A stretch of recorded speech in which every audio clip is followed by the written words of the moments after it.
Paano magtanggal ng payment method na nakalink sa inyong Google account? Ang purpose ito ay para maiwasan ng mga unnecessary deductions sa inyong credit card, debit card, or e-wallet katulad ng Paymaya o kaya GCash. Ang una nyong gagawin ay pumunta kayo sa Google Play Store. I-click nyo yan, sa right side may makita kayong profile. Pagka-click nyo dyan, lalabas yung Manage Your Google Account. Sa baba nun, hanapin nyo yung payment and subscriptions. And then lalabas yung payment methods. Scroll nyo lang pababa. May makita kayo more payment settings. I-click nyo lang uli yan. Kung walang nakalink na payment method sa inyong Google account, ganyan na makikita ninyo, no payment methods yet. Kung meron naman, makikita ninyo kung ano yung nakalink sa inyong Google account. Katulad niya sa akin, Paymaya. Hindi nyo po yan basta-basta matatanggal kahit i-click nyo po yung remove. Hanapan po kayo ng kapalit katulad ng debit card o kaya credit card. Para matanggal yan, sa left side, may makikita kayong tatlong guhit. I-click nyo uli yan. And then lalabas na dyan yung subscriptions and services.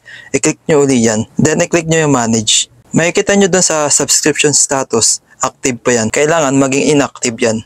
Ang gagawin nyo, pumunta kayo sa manage and subscriptions. I-click nyo uli yan. Pagka-click dyan, may makikita kayong active.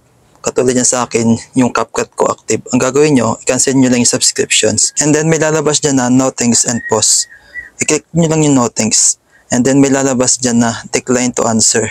I-click nyo lang uli yan. May lalabas uli na cancel subscriptions and keep subscriptions. I-click nyo lang yung cancel subscriptions. And then may lalabas na notifications ang nakalagay, subscriptions will be canceled. Kapag canceled na yung nakalagay, i-click nyo lang yung back. And then may lalabas na manage, i-click nyo uli yan. Pagka-click nyo sa manage, makikita nyo yung subscription status inactive na. Kapag ganyan na yan, i-click nyo lang yung back. And then click nyo yung manage. And then lalabas na dyan yung remove. I-click nyo lang uli yan. And then lalabas uli yung remove. I-click nyo uli yan. Kapag lumabas na yung add payment methods, ibig sabihin yan, wala na kayong active subscriptions. Hindi na siya magdideduct sa inyong Paymaya, GCash, debit card, credit card nang hindi nyo alam. Kung may natutunan kayo sa aking simpleng tutorial, paki-like and share na lang itong video na ito. Maraming salamat sa inyong panonood.